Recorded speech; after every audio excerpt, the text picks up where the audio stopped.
बच्चों, चलिए इस क्वेश्चन को सॉल्व करते हैं। क्वेश्चन बोल रहा है boy throws a ball into air at 45 degree from the horizontal to land it on a roof of a building of height capital H. If the ball attain maximum height in 2 second and landed on the building in 3 second after launch, then the value of H is. आपको building की height H के बारे में बताना है। तो देखिए क्या सिचुएशन होगी, मैं यहाँ सिचुएशन बनाने की कोशिश करता हूँ।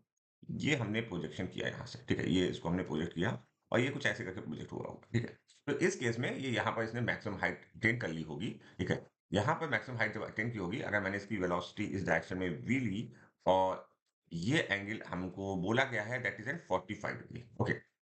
मैक्सिमम हाइट जब अटेन कर रहा होगा तो इसके पास जो ये वाली वेलोसिटी होगी इस पर्टिकुलर पॉइंट पर पी पॉइंट, मैंने कहा P point, peak point, okay? तो हमने कहा V Y at P is equal to 0 होगा और यहाँ पर जो वेलोसिटी होगी that is V X, okay, at P is equal to क्या होगा? V cos 45, V cos 45। अच्छा, देखो एक बात ये बोल रहा है कि मैक्सिमम हाइट अटेन की उसने 2 सेकंड पर और वो बिल्डिंग पर जो लॉन्च लैंडेड हुआ वो 30 सेकंड, मतलब इसके बाद यहाँ कहीं बिल्डिंग होगी। अगर हम बिल्डिंग के बारे में बात करें तो बिल्डिंग कहीं यहाँ कहीं होगी। जी हाँ।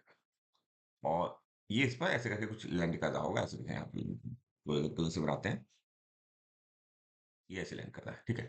अच्छा, इस केस में अगर हम बात करें तो हमारा कौन-सा कंपोनेंट स्पेशली रिस्पॉन्सिबल है इस केस में? देखिए, हमने इसके 2 कंपोनेंट करेंगे यहाँ पर भी that is v cos 45, okay? और एक कंपोनेंट यहाँ आएगा v sin 45 डिग्री। ओके, तो जो कंपोनेंट रिस्पॉन्सिबल है इस तरीके के मोशन के लिए that is a phi component, okay? तो हम बात करेंगे इस पॉइंट से जहां से हमने प्रोजेक्शन स्टार्ट किया है ए से पी के लिए, फॉर एपी। एपी के केस में for AP vertical motion, vertical motion. अच्छा, हमने बोला कि इसकी वेलोसिटी जो है यहाँ पर स्टार्टिंग में जो ये वैल्यू है दैट इज एक्चुअली मैंने इसको बोल दिया वी वाई। क्या है ये? वी वाई है और यहाँ पर वी वाई की वैल्यू क्या हो जा रही है? 0 हो जा रही है। तो हम मोशन की अपनी फर्स्ट इक्वेशन यूज करेंगे, V Y is equal to U Y plus A T. Clear हो गई बात? अच्छा, यहाँ पर देखो फाइनली जो अगर हम बात करें वेलोसिटी यहाँ पर y डायरेक्शन में क्या हो रही है? 0। तो हमने लिखा 0 is equal to U Y, okay, plus यहाँ पर एक्सीलरेशन क्या होगा? ग्रेविटेशन, तो माइनस जी। अच्छा, टाइम कितना लगा इस केस में? 2 second, okay, that is 2 second.